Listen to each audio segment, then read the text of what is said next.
Hello and welcome student in third lecture of electrostatic. देखिए, इससे पहले दो लेक्चर्स में हम लोगों ने एक में कूलम्ब्स लॉ डिस्कस किया, उससे पहले वाले लेक्चर में हमने चार्ज को डिस्कस किया था। तो अभी हमारा थर्ड लेक्चर इलेक्ट्रोस्टैटिक में, जिसमें हम इलेक्ट्रिक फील्ड डिस्कस करने वाले हैं। तो जिन बच्चों ने वो दो लेक्चर नहीं देखे हैं तो मेक श्योर कि आप पहले वो दो लेक्चर्स देख लें ताकि आपको ठीक से समझ आ सके, राइट। तो चलिए इलेक्ट्रिक फील्ड स्टार्ट करते हैं। देखिए, अभी हम लोगों ने लास्ट लेक्चर में कूलम्ब्स लॉ में क्या पढ़ा था कि दो चार्ज अगर कुछ सेपरेशन पे है तो वो एक दूसरे को अट्रैक्ट या रिपेल करते हैं, ठीक है। इसके बारे में हम लोगों ने पढ़ा था। अब हम ये जानते हैं कि ये होता कैसे बेसिकली। देखिए, जैसे हम अगर फोर्स को डिवाइड करें तो दो तरह के फोर्स, ठीक है, हम लोग कैटेगराइज कर सकते हैं। पहला फोर्स, जिन फोर्सेस में फिजिकल कांटेक्ट रिक्वायर्ड होता है, जैसे आपने किसी ऑब्जेक्ट को धकेलना है तो आपको फिजिकल कांटेक्ट रिक्वायर्ड है, ठीक है, आपको फिजिकल उसको टच करना पड़ेगा और तब आप उस पर फोर्स लगाएंगे। तो ऐसे फोर्सेस को हम बोलते हैं कांटेक्ट फोर्स। जैसे नॉर्मल रिएक्शन होता है, ठीक है, ये कांटेक्ट फोर्स है। इसमें वो बॉडीज यानी कि फोर्स लगाने वाली बॉडी और जो आपका जिस पर फोर्स लगाया जा रहा है उनका फिजिकली कांटेक्ट में होना जरूरी होता है। लेकिन एक फोर्स ऐसा भी है जिसमें फिजिकल कांटेक्ट की जरूरत नहीं है, ठीक है। जैसे मैं ये मार्कर को छोड़ता हूं तो ये नीचे जाता है, ठीक है। क्यों नीचे जाता है आप सबको पता है, क्योंकि अर्थ के ग्रेविटेशनल फील्ड में है और अर्थ इसको अपनी तरफ क्या कर रही है, अट्रैक्ट कर रही है, इसलिए ये नीचे की तरफ गया, ठीक है। लेकिन अर्थ ने इसको कहीं टच नहीं किया हुआ है, ठीक है। ये जब तक मार्कर अर्थ के ग्रेविटेशनल फील्ड में है ये हमेशा नीचे गिरेगा, ठीक है, जब तक ये अर्थ के ग्रेविटेशनल फील्ड में है।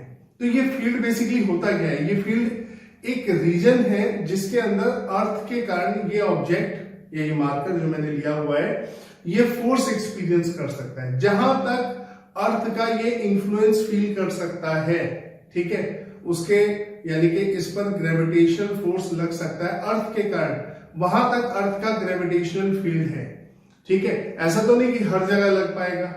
जहां अर्थ का ग्रेविटेशनल फील्ड नहीं होगा ये मार्कर कोई फोर्स एक्सपीरियंस नहीं करेगा, तब हम ये नहीं कह सकते कि नीचे ही आएगा, ठीक है।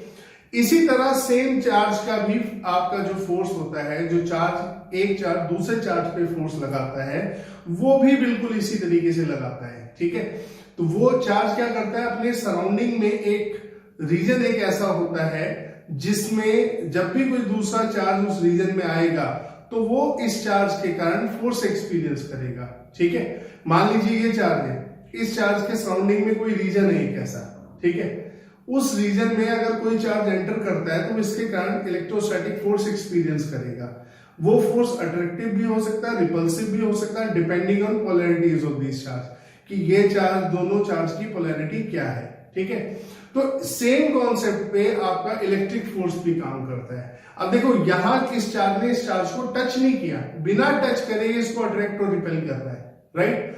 तो ये रीजन, ठीक है, किसी भी चार्ज के सराउंडिंग में ये जो रीजन है जिसके अंदर कोई अगर एक्सटर्नली कोई चार्ज आता है तो वो इसके कारण फोर्स एक्सपीरियंस करता है, ठीक है। वो रीजन बेसिकली इसका क्या है, इसका आपका एक इन्फ्लुएंस रीजन है जिसको हम इलेक्ट्रिक फील्ड भी बोलते हैं, कि ये इसके सराउंडिंग में इसमें क्या क्या हुआ है, एक इलेक्ट्रिक फील्ड है जिसके अंदर कोई भी दूसरा चार्ज अगर आएगा तो वो फोर्स एक्सपीरियंस करेगा, ठीक है। तो बेसिकली जो इलेक्ट्रोस्टैटिक फोर्स लगता है वो एक तरह से टू स्टेप प्रोसेस हो गया। पहला स्टेप क्या हो गया कि मान लीजिए कोई चार्ज है, ये इट क्रिएट्स इलेक्ट्रिक फील्ड, ये अपने सराउंडिंग में इलेक्ट्रिक फील्ड क्रिएट करता है। फिर इस फील्ड में जब एक्सटर्नल चार्ज, ठीक है, एंटर करता है, मान लो ये एक्सटर्नल चार्ज हमारा Q नॉट है, इस फील्ड में एंटर करेगा, तब ये चार्ज क्या करेगा, इस चार्ज के कारण फोर्स एक्सपीरियंस करेगा, ठीक है। तो ये एक तरह से टू स्टेप प्रोसेस हो गया, राइट। तो यानी कि आप ये देखिए कि यहां भी ये चार्ज इसको टच नहीं कर रहा है, तो यानी कि नॉन कांटेक्ट फोर्स हुआ, इसमें कांटेक्ट नहीं है, नॉन कांटेक्ट फोर्स हुआ। या हम, क्योंकि ये जो किस फंडामेंटल पर बेस्ड है कि ये चार्ज एक फील्ड क्रिएट करता है अपने सराउंडिंग में, ठीक है, इसलिए इसको हम फोर्स को फील्ड फोर्स की कैटेगरी में भी रखते हैं। जैसे ग्रेविटेशन फोर्स की भी जो कैटेगरी है, नॉन कांटेक्ट फोर्स तो वो है ही, पर साथ ही साथ हम उसे फील्ड फोर्स भी बोलते हैं, ठीक है। तो फील्ड फोर्स में क्या होता है कि वो चार्ज या मास अपने सराउंडिंग में एक फील्ड क्रिएट करके रखता है, जिसमें दूसरा अगर मास है तो मास एंटर करे तो वो उसके कारण फोर्स एक्सपीरियंस करता है, और अगर चार्ज है तो फिर वो दूसरा कोई चार्ज एंटर करेगा तो वो फोर्स एक्सपीरियंस करेगा, ठीक है। तो जो चार्ज का फील्ड होता है उसे हम लोग इलेक्ट्रिक फील्ड कहते हैं, ठीक है। इलेक्ट्रिक माने आपको मालूम ही है कि ये किसके लिए हम लोग यूज करते हैं, चार्ज के लिए यूज करते हैं, ठीक है। तो बेसिकली पहले क्या करता है, charge creates electric field in its surrounding, ठीक है। कोई भी चार्ज होता है उसकी मतलब क्रिएट करने का मतलब कोई बटन नहीं ऑन करना होता है हमें कि स्विच ऑन या स्विच ऑफ करते हैं हम लोग, बस जब भी कोई चार्ज होगा उसके सराउंडिंग में वो हमेशा एक फील्ड क्रिएट करके रखता है अपने, ठीक है। उसमें जब भी कोई एक्सटर्नल चार्ज आएगा तो वो क्या करेगा, इस चार्ज के कारण फोर्स एक्सपीरियंस करेगा, और अगर वो चार्ज इसके इलेक्ट्रिक फील्ड से बाहर है तो इसके कारण वो फोर्स एक्सपीरियंस नहीं करेगा। इसीलिए हम लोगों को इलेक्ट्रिक फील्ड पढ़ना जरूरी है, ठीक है, क्योंकि हर कोई भी चार्ज जो इलेक्ट्रिक फोर्स एक्सपीरियंस करता है उसको दूसरे चार्ज के फील्ड में जाना होता है, ठीक है। जब तक वो उसके फील्ड में नहीं पहुंचेगा वो फोर्स एक्सपीरियंस नहीं करेगा, ठीक है। तो ये हमारा हो गया इलेक्ट्रिक फील्ड के बारे में। अगर इलेक्ट्रिक फील्ड को डिफाइन करना हो तो हम क्या बोल सकते हैं, सिंपली कह सकते हैं इट इज अ रीजन, ठीक है, around a charge in which if any other external charge, ठीक है, will enter that will experience some force due to this charge, ठीक है।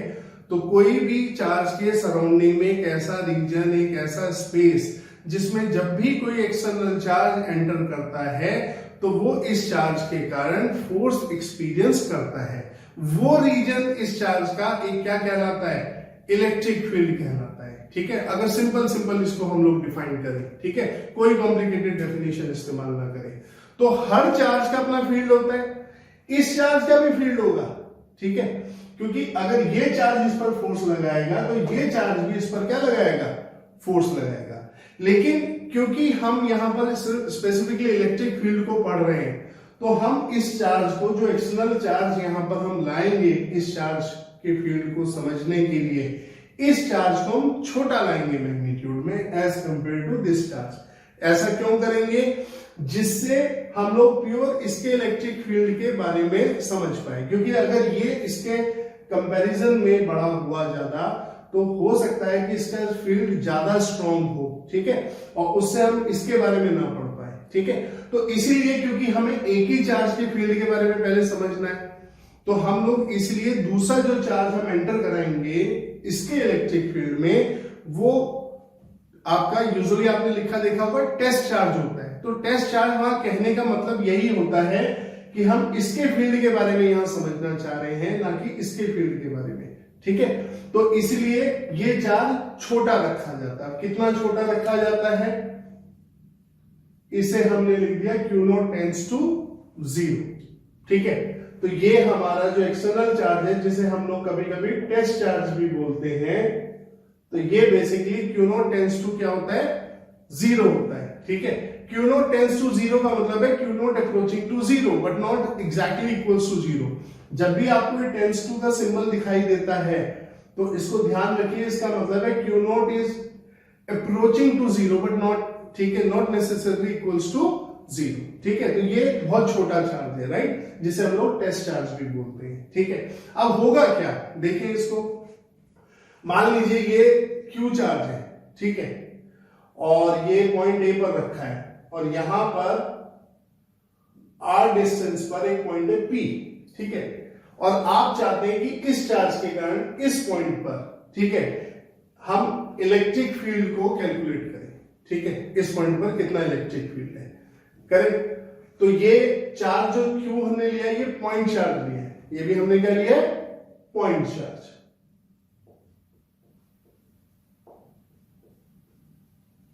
ये हमने एक पॉइंट चार्ज लिया है, ठीक है।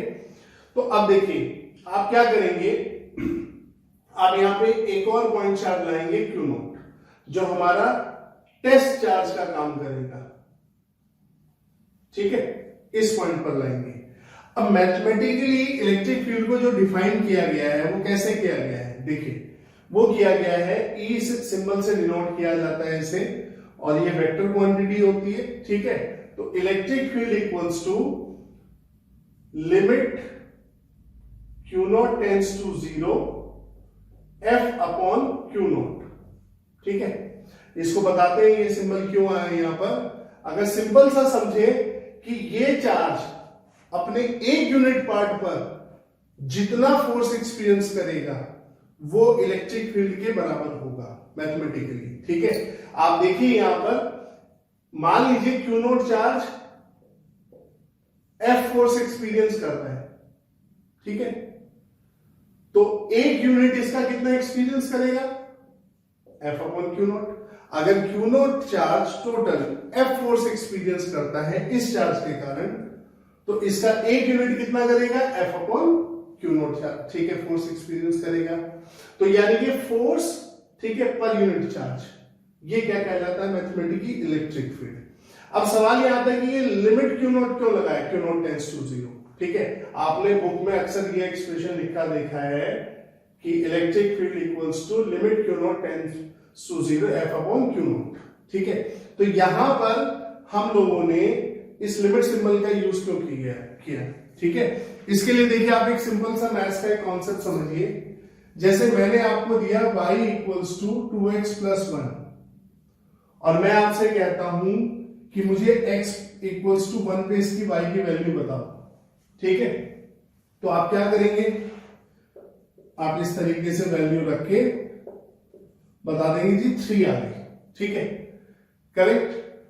लेकिन अगर मैं आपसे कहूं x टेंड्स टू 1 पे वैल्यू बताओ, अब x टेंड्स टू 1 का मतलब क्या, x इज अप्रोचिंग टू 1।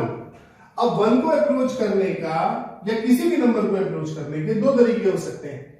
एक तो आप लेफ्ट से आ सकते हैं, ठीक है, और एक आप कहां से आ सकते हैं, राइट से आ सकते हैं, ठीक है।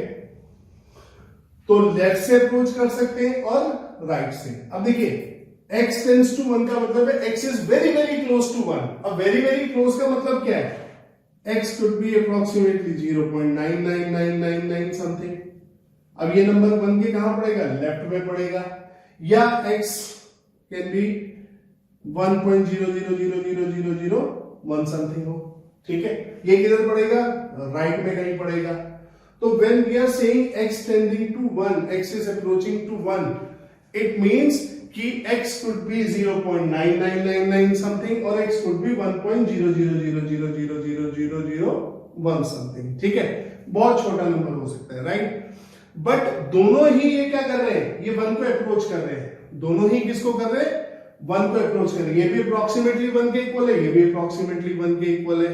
अब आपकी समस्या ये हो गई कि जब आपको एग्जैक्टली पता होता था कि x किसके इक्वल है, आप सीधा वैल्यू रख के बता देते थे कि y किसके इक्वल होगा, ठीक है।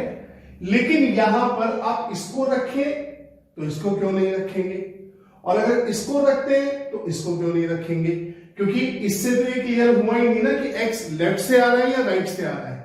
तो ऐसे केस में हम लोग क्या करते हैं मैथ्स में, हम दोनों पे एक बार वैल्यू देखते हैं। देखिए अगर मैं यहां पर x इस पर वैल्यू निकालूं y की, तो ये 2 इंटू 0.999999 समथिंग सॉन प्लस 1 करूंगा तो y क्या आएगा, 2.9999 समथिंग अप्रोक्सीमेटली इस तरीके से आएगा, ठीक है। ठीक है, तो अब आप यहां पर देखिए कि ये भी एक ऐसी वैल्यू आ रही है, ठीक है, जिसके जो हम लोग एग्जैक्ट नहीं कैलकुलेट कर सकते। पहली बात तो ये मैंने लिख दिया कि हमें भी नहीं पता है कितना है, बस हमें पता है कि लेफ्ट साइड में है बन के। इसी तरह अगर इस पे आप कैलकुलेट करें y को 2.1.0000001 प्लस 1, ठीक है, इसी एक्सप्रेशन में वैल्यू रख रहा हूं, तो y आपकी कितनी आएगी 3.0000000 ऐसे आएगी, ठीक है। तो अब आप देखिए, आप यहां पर ये जो वैल्यू है this is close to 3 and this value is also close to 3 by 3.0000000, ठीक है, सो ऑन, और लास्ट में 1 लगा दो। ये किसके करीब है, ये 4 के करीब तो है नहीं, ये 3 के करीब है। और 2.9999 पर भी किसके करीब है, ये किसके करीब है, ये 3 के करीब है। ठीक है, तो ऐसे केस में आप ये देखिए, जब ये दोनों वैल्यूज रखने पर अगर ये दोनों वैल्यू ठीक है अप्रोक्सीमेटली सेम आ रही है तो इन वैल्यूज को बोला जाता है लिमिटिंग वैल्यू। ये जो 3 है ये एग्जैक्ट वैल्यू नहीं है, ना इस केस में ना इस केस में।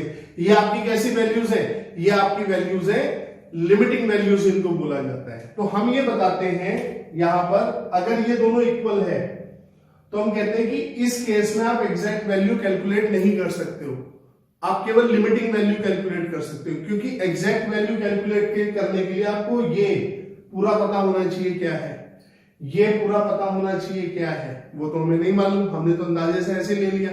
ठीक है, तो इसीलिए हमने कहा कि यहां पर एक बात हमने देखी कि इसकी इस वैल्यू को अगर हम रखते हैं तो ये 3 के करीब आना है। ठीक है, 3 इसकी लिमिटिंग वैल्यू हो गई, राइट, और इस रखने पर भी ये 3 के करीब बना रहा है। तो हम ऐसे में लिमिटिंग वैल्यू कैलकुलेट कर सकते हैं, एग्जैक्ट वैल्यू कैलकुलेट नहीं कर सकते हैं।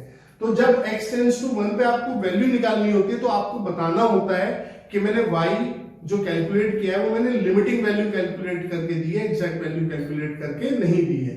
तो इसलिए आप ये सिंबल यूज करते हैं, लिमिट LIM, लिमिट पूरा ना लिख के LIM, ठीक है, कैपिटल या स्मॉल जिसमें आपको ठीक लगे। x टेंड्स टू 1 यहां मेंशन कर दीजिए।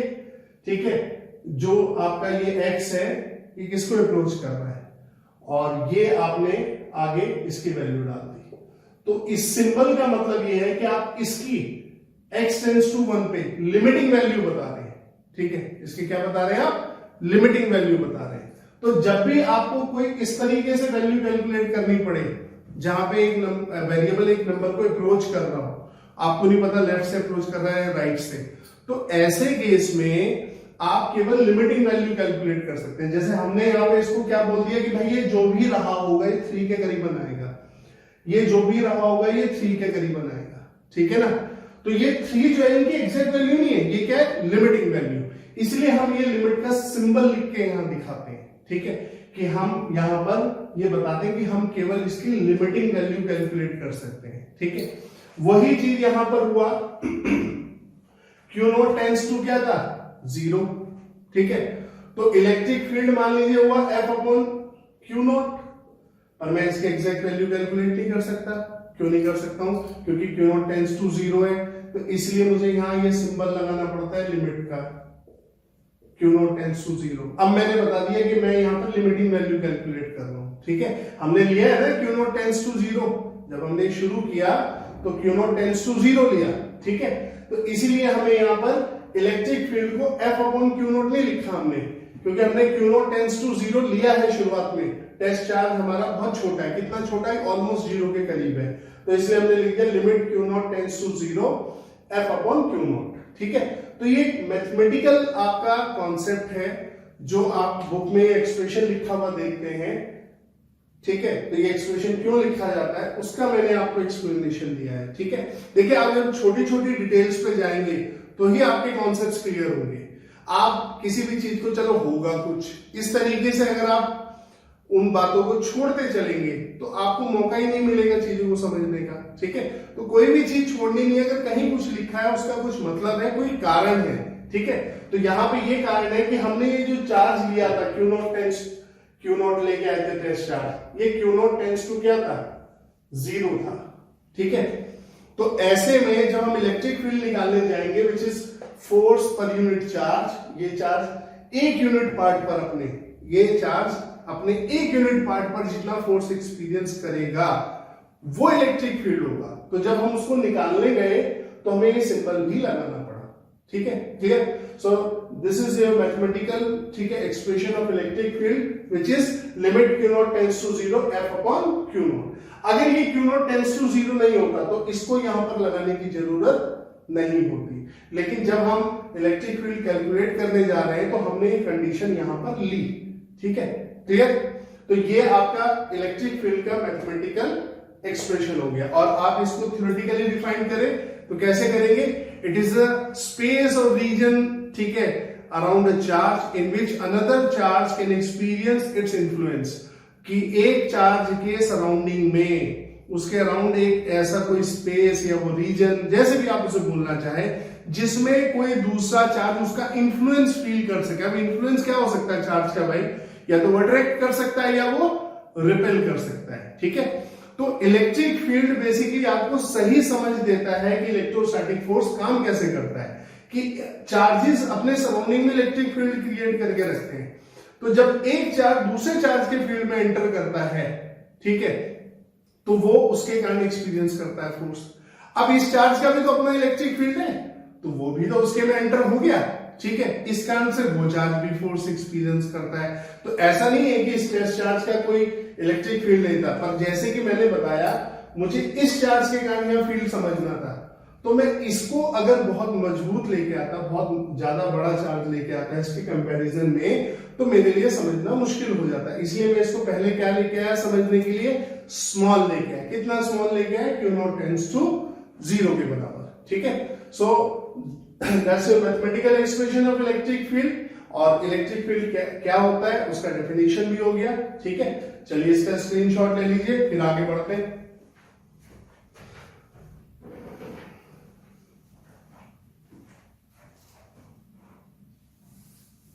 अब हम निकालते हैं जो हमने ये लिया है, इससे इलेक्ट्रिक फील्ड एक पॉइंट चार्ज के कारण, ठीक है। सेम चीज यूज करनी है हमने। तो देखिए, किसी भी कॉन्सेप्ट को पहले आप लोग क्या करें, ठीक से समझें, ठीक है।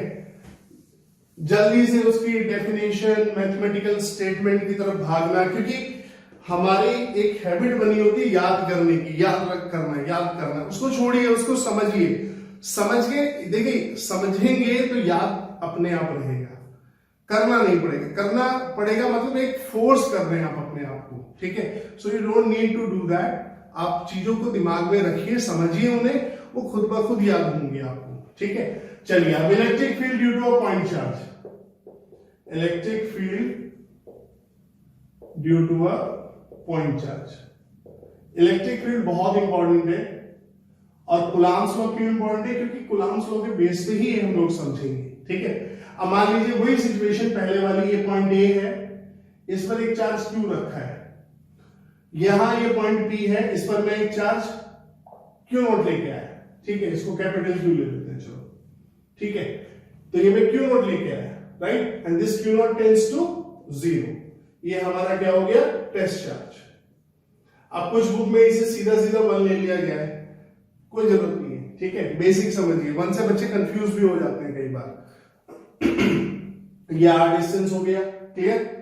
तो अब हमने इलेक्ट्रिक फील्ड का एक्सप्रेशन क्या पढ़ा है अभी? Limit Q naught tends to 0। ये एक मैथमेटिकल कॉन्सेप्ट था जो हमें लगाया है यहां पर, F अपॉन Q नॉट, ठीक है। ये हमारा जो है सिंपल मैथमेटिकल स्टेटमेंट हो गया इलेक्ट्रिक फील्ड का। तो चलिए अब हम इसको निकालते हैं। Electric field due to a point charge, ये पॉइंट चार्ज है हमारा, ठीक है। This is our point charge, clear, ठीक है। अब आप देखिए, आप क्या करिए, limit Q naught tends to 0, force लिखते हैं। अब फोर्स हम पढ़ के हैं, ठीक है। कूलम्ब्स लॉ में इलेक्ट्रोस्टैटिक फोर्स इन दोनों के बीच में, दोनों पॉइंट चार्ज है, 1/4 pi epsilon not Q into Q not, दोनों का प्रोडक्ट और इनके बीच का जो सेपरेशन है, ठीक है, उसका स्क्वायर। इसलिए इसे आपका इनवर्स स्क्वायर लॉ भी बोलते हैं, कूलम्ब्स लॉ को। और साथ में क्या लगेगा? आर कैप, क्योंकि फोर्स का वेक्टर एक्सप्रेशन लिया है मैंने, और इलेक्ट्रिक फील्ड भी क्या है आपका? वेक्टर क्वांटिटी है, तो वेक्टर फॉर्म में निकालेंगे, ठीक है। चलिए, डिवाइडेड बाय Q नॉट, तो ये आ गया फोर्स पूरा, ये पूरा क्या हुआ आपका? ये फोर्स हो गया इलेक्ट्रोस्टैटिक, जो कूलम्ब्स लॉ से हमने सीखा, और डिवाइडेड बाय Q नॉट। अब Q नॉट से Q नॉट कैंसिल, ठीक है। अब देखो, पूरे एक्सप्रेशन में कहीं Q नॉट नहीं बचा, तो अब इस लिमिट के सिंबल का कोई मतलब यहां पर नहीं है, इसे आप हटा सकते हैं। तो इलेक्ट्रिक फील्ड कितना आ गया? 1/4 pi epsilon naught capital Q divided by R square into R cap, ठीक है। ये आ गया, ठीक है। अब हम इसको कंपेयर करते हैं, कैसे? अगर मैं इलेक्ट्रिक फील्ड लिखता तो कैसे लिखता? इलेक्ट्रिक फील्ड को लिखता इलेक्ट्रिक फील्ड का मैग्नीट्यूड, इलेक्ट्रिक फील्ड का यूनिट वेक्टर। ठीक है, ऐसे लिखा है। तो मैंने आपको सिखाया था लास्ट लेक्चर में कि किसी भी वेक्टर को लिखने का दुनिया में एक ही तरीका है, आपको 2 4 5 10 याद नहीं करने हैं बिल्कुल भी, और याद तो करना ही नहीं है, समझना है कि एक वेक्टर क्वांटिटी में मैग्नीट्यूड होता है और डायरेक्शन होती है, तो दोनों साथ होने जरूरी है। ठीक है, चलिए अब इसमें इसको कंपेयर करते हैं। देखो मैग्नीट्यूड कितना आ गया यहां पर, ये 1/4 pi epsilon naught capital Q by R square, ये आ गया मैग्नीट्यूड, कंपेयर कर लो। और यहां पर ई कैप किसके इक्वल हो गया, आर कैप के। ठीक है, तो देखो ई कैप आर कैप के इक्वल हो गया, इसका मतलब क्या हुआ, 2 यूनिट वेक्टर कब इक्वल होते हैं। आपको कुलाम्स लॉ अगर नहीं देखा है तो कुलाम्स लॉ का लेक्चर देखिए, वरना आपको समझ नहीं आएगी ये बात। इलेक्ट्रिक फील्ड पैरेलल है आर के, 2 पैरेलल वेक्टर के यूनिट वेक्टर हमेशा इक्वल होते हैं, तो यहां E cap equals to R cap हो गया, इसका मतलब इलेक्ट्रिक फील्ड आर कैप के पैरेलल है। अब आपको सोचने की बात है कि इलेक्ट्रिक फोर्स भी आर कैप के क्या था, ठीक है, इक्वल था फोर्स का यूनिट वेक्टर, यानी कि फोर्स का वेक्टर और आर का वेक्टर दोनों पैरेलल थे। और यहां भी ये आ रहा है, इलेक्ट्रिक फील्ड भी किसके पैरेलल आ रहा है, आर के पैरेलल आ रहा है। ठीक है, इससे क्या पता लगा, इससे ये पता लगा कि इस चार्ज के कारण जो इलेक्ट्रिक फील्ड होगा वो इस आर के अलोंग होगा, ये वाली आर इस आर के अलोंग होगा। ठीक है, जो दोनों चार्जेस को लाइन ज्वाइन कर रही है, इसके अलोंग जो वेक्टर है उसी के पैरेलल इलेक्ट्रिक फील्ड भी होगा, यानी कि इलेक्ट्रिक फील्ड की डायरेक्शन भी इसी लाइन के अलोंग होगी। इससे मुझे क्या पता लगा, जो कंक्लूजन हम लोगों ने निकाला, इसको ध्यान भी रखना है आपने। ठीक है, कि electric field due to a charge always act along the line. ठीक है, अलोंग द लाइन, ये स्ट्रेट लाइन, ठीक है, along the line joining the charge and the point where electric field is required। यानी कि आपका इलेक्ट्रिक फील्ड कैसे काम करता है, चार्ज से जिस पॉइंट पर इलेक्ट्रिक फील्ड चाहिए, जैसे मुझे यहां P पर चाहिए था, तो इस चार्ज से और जहां फील्ड चाहिए उस चार्ज से इस पॉइंट को जोड़ने वाली लाइन के अलोंग इलेक्ट्रिक फील्ड लगता है। यानी कि इलेक्ट्रिक फील्ड आपका इस लाइन के अलोंग लगेगा, इस ये पॉइंट P हो गया, ये O हो गया। ठीक है, तो इसके अलोंग होगा। तो इलेक्ट्रिक फील्ड या तो इधर हो सकता है या इधर हो सकता है, ना ऐसे हो सकता है, ना ऐसे हो सकता है, ना ऐसे और ना ऐसे। ठीक है, ये मैंडेटरी अब इसी लाइन के अलोंग होगा। और कुलाम्स लॉ ने भी यही बताया था कि इलेक्ट्रिक फोर्स भी इसी लाइन के अलोंग लगता है। ठीक है, अगर यहां पर चार्ज रखा है दूसरा Q0, ठीक है, इस पॉइंट पर, तो फोर्स या तो इधर लगेगा या अंदर की तरफ लगेगा, आड़ा टेढ़ा कहीं नहीं लगेगा, इस लाइन के अलोंग। और फील्ड का भी यही हाल है कि फील्ड भी इसी के अलोंग लगेगा। ठीक है, चाहे वो अंदर की तरफ हो, इस तरफ हो, ऐसे, ठीक है, या बाहर की तरफ हो। अब वो अंदर और बाहर किस तरफ लगेगा वो डिपेंड करेगा ये चार्ज की पोलैरिटी क्या है, उसको भी एक्सप्लेन करेंगे डायरेक्शन ऑफ इलेक्ट्रिक फील्ड में। ठीक है, तो ये बात आप अपने गांठ बांध लें, इसको बिल्कुल पक्के से ध्यान रखना है आपने।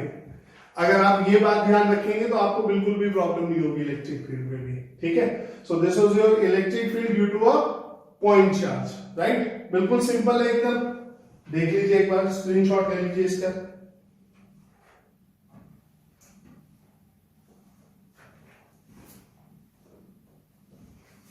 अब डायरेक्शन ऑफ इलेक्ट्रिक फील्ड देखते हैं हम लोग। ठीक है, कि पॉजिटिव चार्ज से इलेक्ट्रिक फील्ड की डायरेक्शन क्या होती है, नेगेटिव से क्या होती है। ठीक है,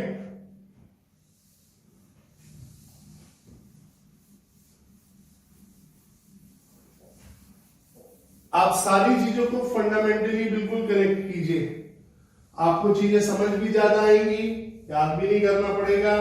और जब आप न्यूमेरिकल करेंगे तो बहुत हेल्पफुल होंगे। कॉन्सेप्ट्स क्लियर नहीं होंगे तो न्यूमेरिकल नहीं हो सकते। ठीक है, तो अब देखिए हम डायरेक्शन ऑफ इलेक्ट्रिक फील्ड देखें।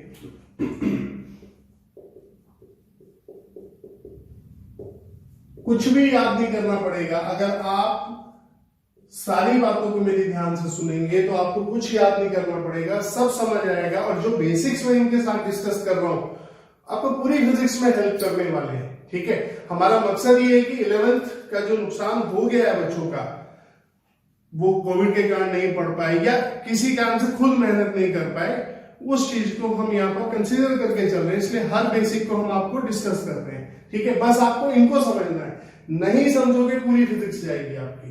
ठीक है, चलिए डायरेक्शन ऑफ इलेक्ट्रिक फील्ड की बात करें। पहले प्लस क्यू चार्ज लेते हैं कि अगर चार्ज पॉजिटिव हो तो इससे इलेक्ट्रिक फील्ड क्या होगा। अभी हमने इलेक्ट्रिक फील्ड का मैथमेटिकल स्टेटमेंट पढ़ा, क्या?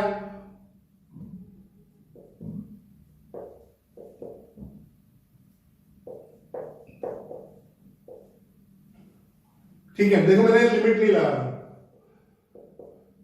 क्योंकि मुझे इसको कैलकुलेट ऐसे मैथमेटिकली नहीं करना है, सिर्फ मुझे इसका वेक्टर से समझना है। अगर क्यू नॉट छोटा नहीं है, टेंस टू जीरो नहीं है, तो एक्सप्रेशन ऐसे ही लिखा जाता। जब q naught tends to zero लिया तो आपने क्या लिखा? आपको लिखना पड़ा लिमिट। अगर q naught tends to zero नहीं है तो सिंपल इलेक्ट्रिक फील्ड क्या होगा? F upon q naught. अब ये जो इलेक्ट्रिक फील्ड है ये किसी और चार्ज के कारण है, जिसके फील्ड में ये चार्ज एंटर किया है। ठीक है, ये इसका फील्ड नहीं है और ये फोर्स है जिस चार्ज का ये फील्ड है। ठीक है, और इस चार्ज के बीच में फोर्स है ये वाला। ठीक है, इसको ध्यान रखना, बच्चे कई बार कंफ्यूज हो जाते हैं इसमें। तो यहां से F कितना आ गया? Q नॉट इंटू ई, इसको मैंने इधर मल्टीप्लाई कर दिया। अब मैंने आपको वेक्टर में एक चीज बताई थी, फिर दोबारा रिकॉल कर रहा हूं कि अगर एक वेक्टर को दूसरे वेक्टर की टर्म्स में लिखा जा सकता है जहां पे लैम्डा स्केलर हो, vector A equals to lambda B, और ये कोई नंबर है, कोई स्केलर है। ठीक है, तो A पैरेलल होता है B के। अब ये पैरेलल दो तरीके से हो सकता है, ये लाइक पैरेलल हो सकते हैं ऐसे A और B, एक दूसरे के ऊपर भी हो सकते हैं ऐसे। ठीक है, या ये अनलाइक पैरेलल हो सकते हैं ऐसे, एंटी पैरेलल जिन्हें आप बोलते हैं।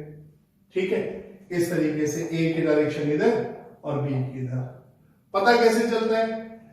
इन वेक्टर्स के एक्सप्रेशन में लैम्डा से पहले माइनस साइन आ जाता है।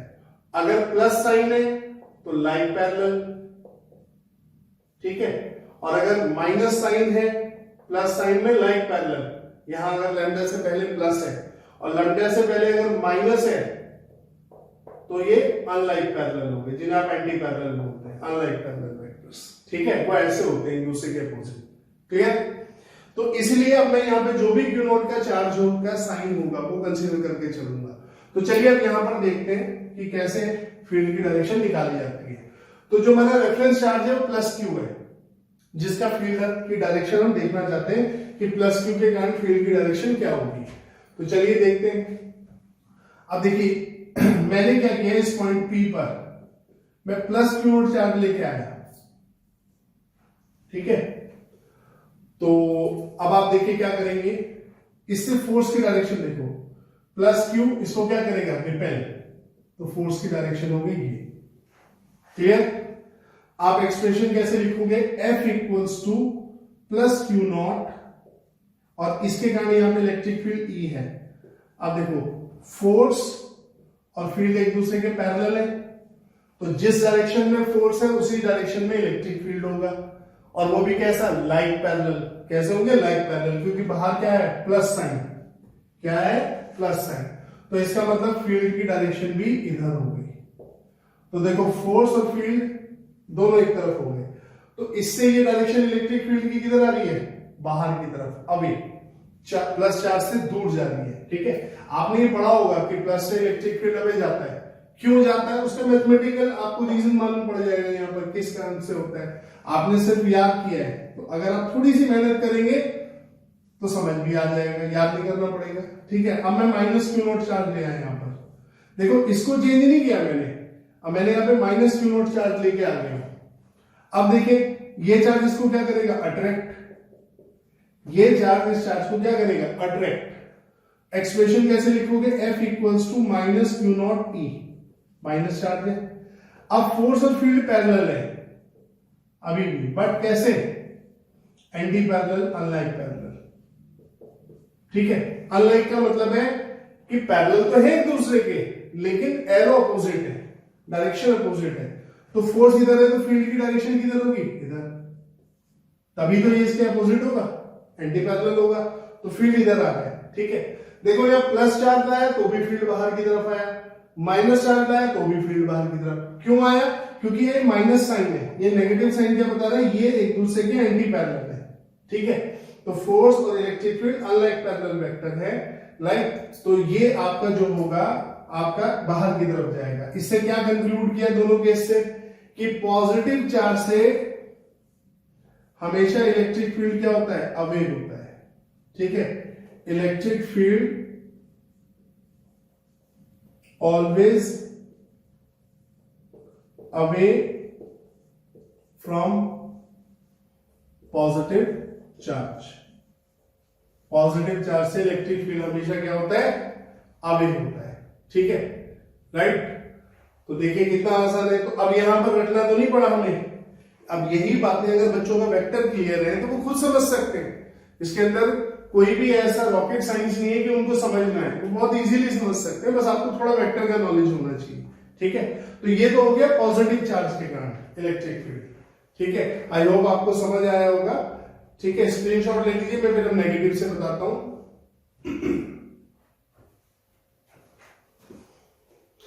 तो चलिए यहीं पर थोड़ा सा वो कर देते हैं, इसको माइनस क्यू ले लेते हैं। ठीक है, इसको ले लेते हैं माइनस दोनों। ठीक है, और इनको दोबारा से देखते हैं।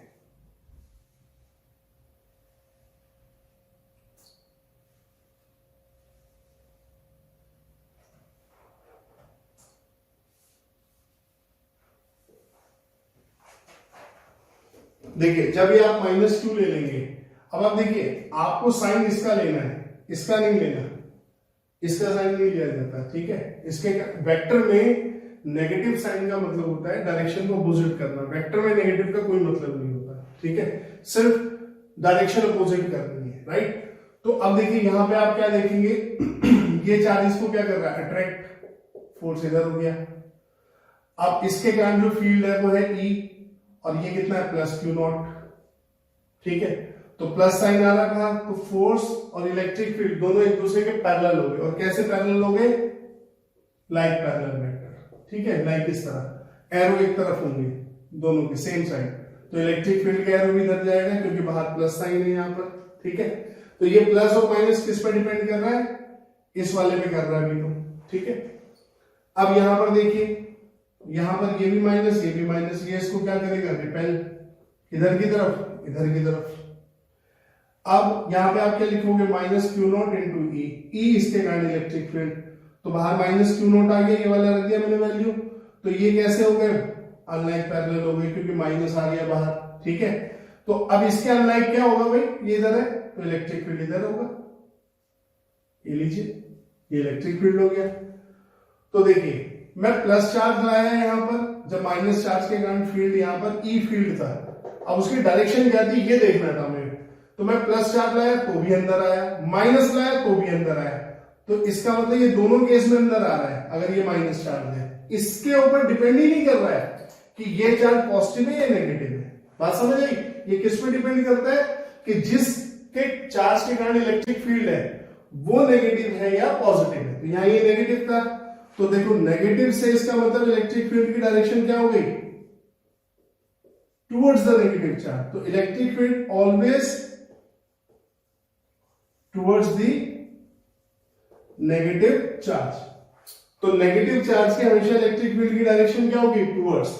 तो अगर आपका जो चार्ज जिसके कारण इलेक्ट्रिक फील्ड, ठीक है, आप निकालना चाह रहे हैं, अगर वो पॉजिटिव है तो इलेक्ट्रिक फील्ड उससे अवे जाएगा, नेगेटिव है तो उसकी तरफ आएगा। ठीक है, ये क्या होगा? उसकी तरफ आएगा, राइट। तो ये आपको ध्यान रखना है। ठीक है, तो देखिए इस तरीके से हमने डायरेक्शन ऑफ इलेक्ट्रिक फील्ड समझ ली कि पॉजिटिव चार्ज से always away from positive charge and always towards the negative charge. तो ये हो गई डायरेक्शन ऑफ इलेक्ट्रिक फील्ड। ठीक है, देख लीजिए, इसको स्क्रीनशॉट ले लीजिए।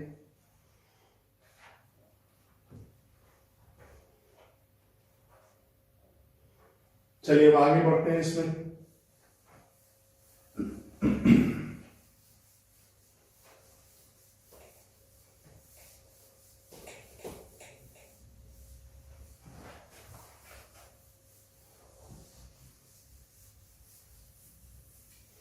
इसमें एक छोटा सा टॉपिक और है, इलेक्ट्रिक फील्ड लाइंस। उसके बारे में भी जान लेते हैं। इलेक्ट्रिक फील्ड लाइंस या इलेक्ट्रिक लाइंस ऑफ फोर्स, ठीक है। तो अब देखिए इलेक्ट्रिक फील्ड लाइंस क्या है। जैसे मान लीजिए आपके पास एक प्लस क्यू चार्ज है, ठीक है, तो इससे आपकी इलेक्ट्रिक फील्ड लाइंस कैसे होंगी। अब देखो आपने मैग्नेटिक फील्ड लाइंस भी सुना होगा। मैग्नेटिक फील्ड लाइन तो बाकायदा आप, ठीक है, कंपास की हेल्प से रख के उसको बना सकते हैं, ड्रॉ कर सकते हैं बाकायदा। इलेक्ट्रिक फील्ड लाइंस एक समझाने के लिए एक कॉन्सेप्ट हमने बनाया था कि भाई ये रीजन है, अब इस रीजन में कैसे बताएं यहाँ इलेक्ट्रिक फील्ड ज्यादा है यहाँ कम है, तो उसका समझाने के लिए हमने इलेक्ट्रिक फील्ड लाइंस का कॉन्सेप्ट लिया है। तो एक वर्चुअल कॉन्सेप्ट है, एन इमेजिनरी कॉन्सेप्ट, ठीक है, जस्ट टू एक्सप्लेन कि ये रीजन किस तरीके से होगा। बट ये होता नहीं है एक्चुअल में इस तरीके से कि इलेक्ट्रिक फील्ड लाइंस इस तरीके से आप इनको ड्रॉ कर सके। ये जस्ट एक समझाने के लिए एक इमेजिनरी कॉन्सेप्ट है बस, ठीक है ना। Excuse me. तो ये मेरे पास एक पॉजिटिव पॉइंट चार्ज दिया हुआ है, ठीक है, तो इससे फील्ड लाइंस कैसे जाएंगी। अगर इस पॉइंट पे निकालनी है फील्ड तो कैसे होगा, पहले से स्ट्रेट लाइन से जोड़ो। यही बताया था कि इलेक्ट्रिक फील्ड जिस पॉइंट पे निकालना होता है उसे स्ट्रेट लाइन से जोड़ो, ठीक है। और पॉजिटिव चार्ज है तो फील्ड किधर होगा, अवे, करेक्ट। अब ऐसे बहुत सारे पॉइंट हो सकते हैं, तो इस तरीके से, इस तरीके से, इस तरीके से, ऐसे रेडियली आउटवर्ड। कैसी जा रही है ये, रेडियली आउटवर्ड, बाहर की तरफ रेडियली, ठीक है, इस तरीके से, इस तरीके से, ठीक है, ये जा रही है इस तरीके से। अब ये बोर्ड तो 2 डायमेंशन है, ठीक है, तो क्या ये इस तरीके से सर्किल बनाएंगी, नहीं। आप इसको समझने के लिए छोटी बॉल ले लें, ठीक है, आपने मान लीजिए बॉल ले ली और उस बॉल में आपने एक ऑलपिन ली, ठीक है, जो दोनों तरफ से उसकी शार्प, ठीक है, जो एजेस है दोनों तरफ से शार्प है, पॉइंटेड है दोनों तरफ से, ठीक है। आप उस बॉल में बराबर बराबर वो ऑलपिन डालते जाइए। तो जब आप पूरी बॉल पे ऑलपिन डाल देंगे सभी डायरेक्शन में और उसको कोई एनवेलप देंगे, ढकेंगे उसको, तो क्या बनेगा, स्फीयर बनेगा। क्या बनेगा, स्फीयर। तो एक चार्ज से फील्ड लाइन कोई ऐसे नहीं निकलती प्लेन में, 3 डायमेंशन में जाती है। कैसे जाती है, 3 डायमेंशन में। तो ये 3 डायमेंशनल फिगर है, राइट। अगर चार्ज पॉजिटिव है तो रेडियली आउटवर्ड जाएंगी, राइट। और कैसे इनका अगर मैं एनवेलप कर दूं इनको, तो ये कैसी बनेंगी, स्फेरिकल बनेंगी। कैसे बनेंगी, स्फेरिकल बनेंगी, ठीक है। इसी तरह अगर माइनस चार्ज हुआ, माइनस क्यू हुआ, तो ये ऐसे बस बनेंगी इसी तरीके से, इस तरीके से बस डायरेक्शन अपोजिट हो जाएंगी। डायरेक्शन इनकी क्या हो जाएंगी, अपोजिट हो जाएंगी, ठीक है, इस तरीके से। तो अगर पॉइंट चार्ज होगा तो रेडियली इनवर्ड, और आपका नेगेटिव पॉइंट चार्ज होगा radially inward, positive point charge होगा तो रेडियली आउटवर्ड, ठीक है। तो इस सिंगल चार्ज से इलेक्ट्रिक फील्ड लाइंस ऐसे दिखाते हैं। अब इन फील्ड लाइंस का क्या कॉन्सेप्ट है, देखिए अगर मान लीजिए कि एक पॉइंट यहां पर है P1, इससे इस तरीके से इस पॉइंट पर बहुत ज्यादा फील्ड लाइन पास हो रही है, और एक पॉइंट है P2, इससे कम पास हो रही है, तो आप कहेंगे कि इस पॉइंट पे स्ट्रॉन्ग इलेक्ट्रिक फील्ड होगा जहां से ज्यादा number of electric field lines आपकी पास हो रही है। मैंने कहा ना एक इमेजिनरी कॉन्सेप्ट था, पर इससे आगे हमें चीजों को समझने में बड़ी आसानी हो जाएगी, ठीक है। जैसे जैसे हम आगे बढ़ेंगे तो हमारे लिए चीजें समझना ज्यादा आसान हो जाएगा। इस पॉइंट से कम number of field lines pass हो रही है, तो इस पॉइंट पे इलेक्ट्रिक फील्ड कम होगा। तो इसका मतलब EP1, electric field eight point P1 is greater than electric field at point P2, right? So in comparison to this point P2, electric field will be more stronger at P1 as compared to P2. ठीक है, P2 पे कम होगा, why? Because less number of electric field lines are crossing P2 point P2 and more number of electric field lines are crossing at point P1. ठीक है, ये चीज, तो ये देखो इससे हमें एक एक्सप्लेनेशन मिल रहा है चीजों का, करेक्ट। दूसरा एक्सक्यूज मी, कभी भी इलेक्ट्रिक फील्ड लाइंस इंटरसेक्ट नहीं करती है एक दूसरे को। Electric field lines never intersect each other, ठीक है। Electric field lines never intersect each other. अब ऐसा क्यों? देखिए, अगर एक इलेक्ट्रिक फील्ड लाइन दूसरी इलेक्ट्रिक फील्ड लाइन को मान लीजिए इस पॉइंट पर इंटरसेक्ट कर दे, तो यहां पर फील्ड की दो डायरेक्शन हो जाएगी। अब कैसे दो हो जाएगी पहले ये समझना है। कुछ बच्चों को ये मालूम होगा, कुछ को ये नहीं पता होता। देखिए, अगर कोई चीज सीधी जाती है, कैसे भी सीधी जाए, आप बता सकते हो डायरेक्शन ये है, डायरेक्शन सीधे से बताई जाती है, ठीक है। लेकिन अगर कोई ऐसी वेक्टर फिजिकल क्वांटिटी है जो कर्व में है, मान लो कि एक पार्टिकल ऐसे जा रहा है इस तरीके से, ठीक है, जैसे प्रोजेक्टाइल मोशन में इफेक्ट है, इस तरीके से जाता है, तो आपको पता है पार्टिकल यहां से ऐसे जा रहा है। अगर इस पॉइंट पे वो आपसे उसकी वेलोसिटी पूछे तो कैसे निकालोगे? हमेशा कोई भी कर्व दिया हो तो जिस तरफ ग्राफ प्रोग्रेस, मतलब जिस तरफ वो पाथ प्रोग्रेस हो रहा है, ये इस तरफ जा रहा है, इस तरफ नहीं आ रहा है, तो आप उस पॉइंट पे टेंजेंट डालो, तो इस पॉइंट पर इसकी वेलोसिटी ये होगी, ठीक है, समझ आए? तो जहां भी कर्व इन्वॉल्व हो जाता है वहां पे डायरेक्शन निकालने के लिए किसी भी फिजिकल क्वांटिटी की, मान लीजिए एक्सेलरेशन भी देख सकते थे हम, राइट, तो हम लोग क्या करते हैं, उस कर्व पे टेंजेंट डाल देते हैं, ठीक है। तो जब हम इस पे टेंजेंट डालते हैं यहां पर, तो ये आपकी वेलोसिटी की डायरेक्शन को बता रहा है यहां पर, ठीक है, क्लियर। तो इसी तरह अगर इस पॉइंट पर मुझे इलेक्ट्रिक फील्ड निकालना है, इस पॉइंट पर एक टेंजेंट इधर डाल रही है और एक टेंजेंट इधर डाल रही है, ठीक है, क्योंकि यहां पर तो दो कर्व मीट कर रहे हैं, एक इधर चला गया तो इधर जानी पड़ेगी टेंजेंट, एक इधर गया तो इधर डालनी पड़ेगी। तो एक ही पॉइंट पे फील्ड की कितनी डायरेक्शन आ रही है? दो, जो इम्पॉसिबल है। एक पॉइंट पे फील्ड की एक ही डायरेक्शन होगी। अभी हमने इतना पढ़ा ना ये चीज, देखो एक ही डायरेक्शन आई थी ना, दो तीन तो नहीं आई थी, राइट। तो किसी एक पॉइंट पे एक ही तो डायरेक्शन हो सकती है इलेक्ट्रिक फील्ड की, दो डायरेक्शन थोड़ी होती है ना, तो हमने वेक्टर में पढ़ा ना कहीं कहीं और ऐसा पढ़ा है।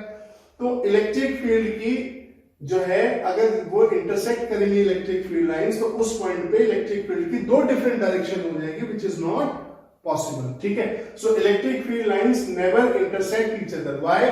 Because if they intersect at one point, then the electric field will have two direction, which is impossible. Electric field की केवल कितनी डायरेक्शन हो सकती है? एक डायरेक्शन हो सकती है, ठीक है ना। तो ये हो गया, इसलिए इलेक्ट्रिक फील्ड लाइंस कभी भी इंटरसेक्ट नहीं करती है, ठीक है।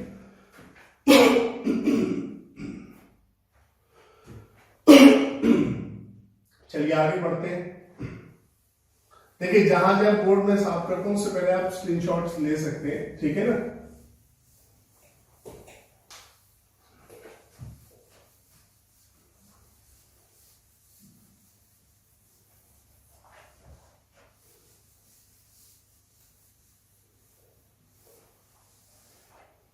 चलिए, अभी इलेक्ट्रिक फील्ड लाइंस हो गई।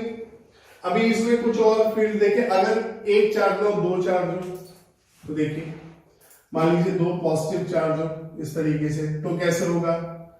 अब यहां पर हमें पता है ये रिपेल करते हैं, तो देखो फील्ड लाइन से हमें इनका पैटर्न पता लगेगा। तो इस तरीके से फील्ड लाइंस हो जाएंगी यूं कर्व शेप में। क्यों? क्योंकि ये लाइंस एक दूसरे को क्या कर रही है? ये रिपेल कर रही है, राइट, इस तरीके से।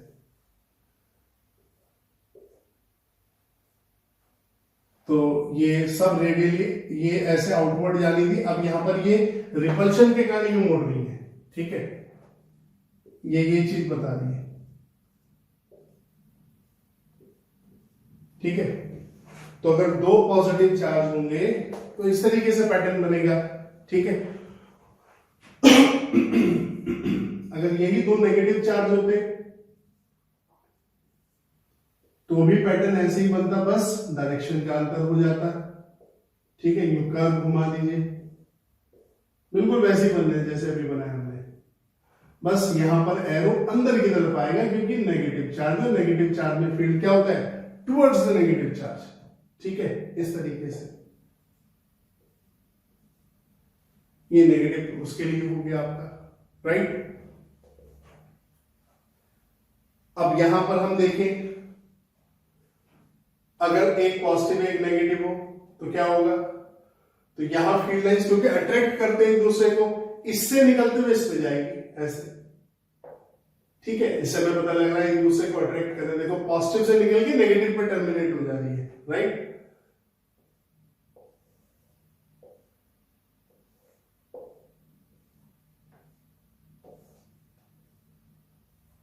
इस तरीके से ये आपका पॉजिटिव और नेगेटिव चार्ज के लिए हो गया, ठीक है।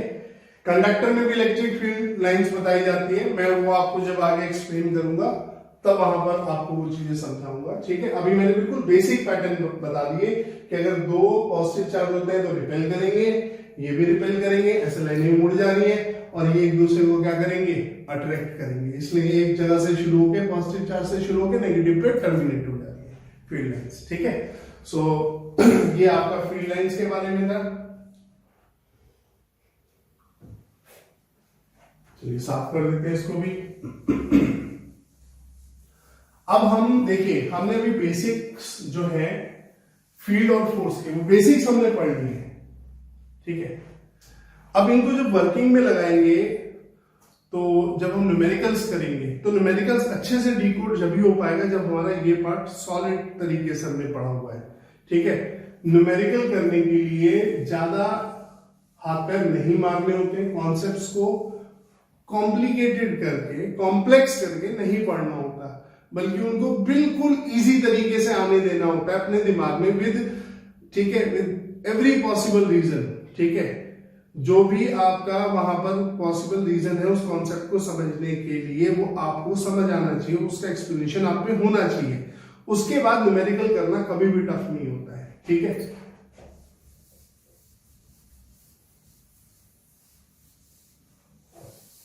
अब एक प्रिंसिपल है आपका प्रिंसिपल ऑफ सुपरपोजिशन, जो आपने वेव्स में भी पढ़ा होगा 11th क्लास में, वो बड़ा इंपॉर्टेंट है आपका, ठीक है। मोस्टली न्यूमेरिकल उसी से किए जाते हैं इसमें। तो देखते हैं क्या कहता है प्रिंसिपल ऑफ सुपरपोजिशन।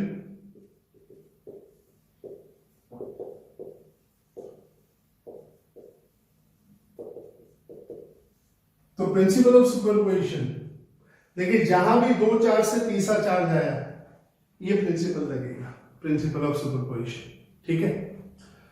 तो मान लीजिए जैसे ये Q0 चार्ज है, इस पॉइंट पर एक चार्ज है Q1, एक चार्ज है Q2, एक चार्ज है Q3, Q4 and so on, और बहुत सारे चार्ज रखे हुए, ठीक है। ये Q है, राइट।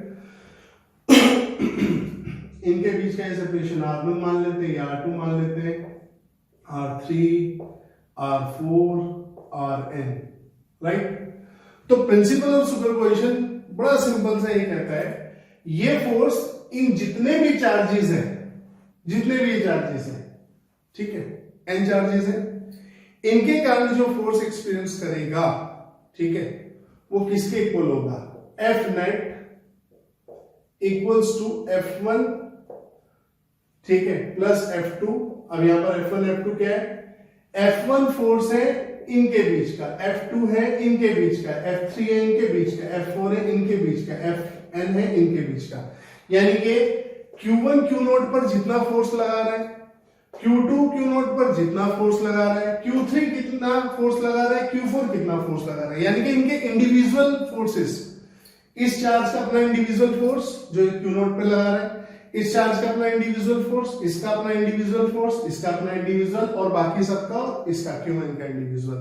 तो इन सब के इंडिविजुअल फोर्सेस का अगर आप वेक्टर सम कर देंगे, वेक्टर सम, ये बात ध्यान रखनी है, तो ये आपका क्या हो जाएगा, F नेट निकल आएगा। तो इसका मतलब net force experience by this charge is equal to the vector sum of all individual forces acting on this charge. यानी कि इस चार्ज पर जो नेट फोर्स होगा वो किसके इक्वल होगा, इंडिविजुअल फोर्सेस के वेक्टर सम के इक्वल। इंडिविजुअल फोर्स से मेरा मतलब है ये Q1 चार्ज Q0 पे जितना फोर्स लगा रहा है वो फोर्स लीजिए, Q2 जितना लगा रहा है वो लीजिए, Q3 जितना लगा रहा है वो लीजिए, ठीक है। इस तरह सबके इंडिविजुअल फोर्स ले लीजिए और उन सबको वेक्टोरियली ऐड कर दीजिए। कैसे करना है? वेक्टोरियली ऐड करना है। यही प्रिंसिपल ऑफ सुपरपोजिशन आपने वेव में पढ़ा था कि एक वेव का डिस्प्लेसमेंट को दूसरी वेव के डिस्प्लेसमेंट के साथ वेक्टोरियली ऐड कर दो तो नेट डिस्प्लेसमेंट आ जाएगा। सेम यहां पर है कि ये जितना नेट फोर्स एक्सपीरियंस करेगा, ठीक है, वो कैसे निकालेंगे? इनके इंडिविजुअल फोर्सेस के वेक्टर सम से निकल जाएगा, ठीक है। अब इस पॉइंट पर हम इलेक्ट्रिक फील्ड निकालना चाहते हो तो कैसे करें? देखो, इस एफ नेट को आप क्या लिख सकते हो? Q naught into E net. अभी हमने सीखा था ना, F equals to q into E. ये क्यू ले लो या क्यू नॉट ले लो, ये वो चार्ज है जो रखा होता है इस इलेक्ट्रिक फील्ड में। ये चार्ज इस फील्ड में रखा होता है, ठीक है। तो लिमिट पे लगा नहीं रहा हूं क्योंकि अब मैंने क्यू टेंस टू 0 थोड़ी लिया है, ठीक है। अब आप इसे यूज कर सकते हो सीधा। तो देखो, मैंने मान लिया कि इस चार्ज, इस चार्ज, इस चार्ज, इस चार्ज, इस चार्ज, ये जितने भी चार्जेस थे, इन सबके कारण इस पॉइंट P पर इलेक्ट्रिक फील्ड E नेट है। और इस पॉइंट पर अगर मैं क्यू नॉट चार्ज को रखूंगा तो कितना फोर्स एक्सपीरियंस करेगा? Q naught into E net, ठीक है। दोबारा से सुनिए, इस Q1, Q2, Q3, Q4 so on, Qn charge के कारण इस पॉइंट पर जो इलेक्ट्रिक फील्ड है वो ई नेट के इक्वल है। टोटल सबके कारण जितना भी इलेक्ट्रिक फील्ड बना है इस पॉइंट पे P पर, वो ई नेट है। तो अगर मैं इस पॉइंट पे क्यू नॉट रखता हूं चार्ज को, तो वो कितना फोर्स एक्सपीरियंस करेगा? Q naught into E net. अब इस F1 को आप कैसे लिख सकते हो? F1 को ऐसे लिख सकते हो कि मान लो Q1 चार्ज के कारण इस पॉइंट पर फील्ड है E1, इस पॉइंट पर। तो इस पॉइंट पर इस Q1 के कारण जो फील्ड है इलेक्ट्रिक फील्ड इंडिविजुअल चार्ज के कारण वो E1 है। तो ये कितना फोर्स एक्सपीरियंस करेगा इसके कारण? तो F1 must be equal to q naught into E1। Q जो चार्ज रखा होता है, फील्ड जिस फील्ड में रखा होता है, तो इसके कारण यहां पर फील्ड है E1, इस पर चार्ज रखा है क्यू नॉट, तो F1 कितना हुआ? क्यू नॉट इंटू E1, ठीक है। F1 आपका हो गया क्यू नॉट इंटू E1। इसी तरह F2 कितना हो जाएगा? इसके कारण यहां पे E2 फील्ड है और कितना चार्ज रखा है? क्यू नॉट, ये हो जाएगा F2, ठीक है। तो इस तरीके से आप इसे ऐसे सबको लिख सकते हैं, क्यू नॉट E1 वेक्टर लगा के, Q not E2, F2, F3 कितना होगा? Q not E3 so on Q not EN, ठीक है। सबको फील्ड में कन्वर्ट कर दिया मैंने, ठीक है, इस एक्सप्रेशन की मदद से। अब देखिए, क्यू नॉट सबसे ज्यादा से क्या हो गया? कैंसिल, कॉमन ले लेंगे, कैंसिल। ई नेट कितना आ गया भाई?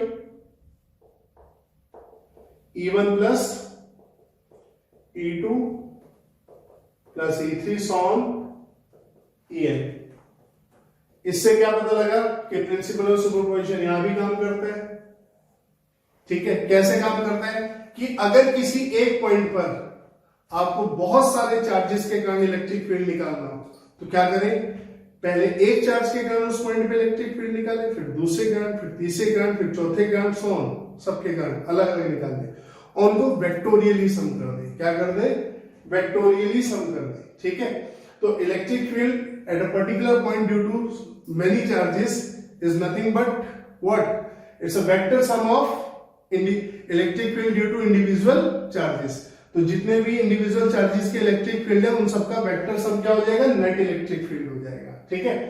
ये दोनों ही एक्सप्रेशन आपके प्रिंसिपल ऑफ सुपरपोजिशन यूज होगा जब भी आपके दो चार्ज, ठीक है, मान लो आपने अगर फोर्स निकालना है और दो चार्ज के से ज्यादा चार्ज है, 3 चार्ज है और एक चार्ज पर फोर्स निकालना है, तो अगर एक चार्ज है, पॉइंट चार्ज है, तो कूलम्ब सो लगा दिया सीधा आपने। लेकिन अगर दो चार्ज है तो पहले एक में कूलम्ब लगेगा, फिर दूसरे में लगेगा, फिर इनका वेक्टर सम होगा, तब नेट फोर्स आएगा इस पे, ठीक है। ये कहता है।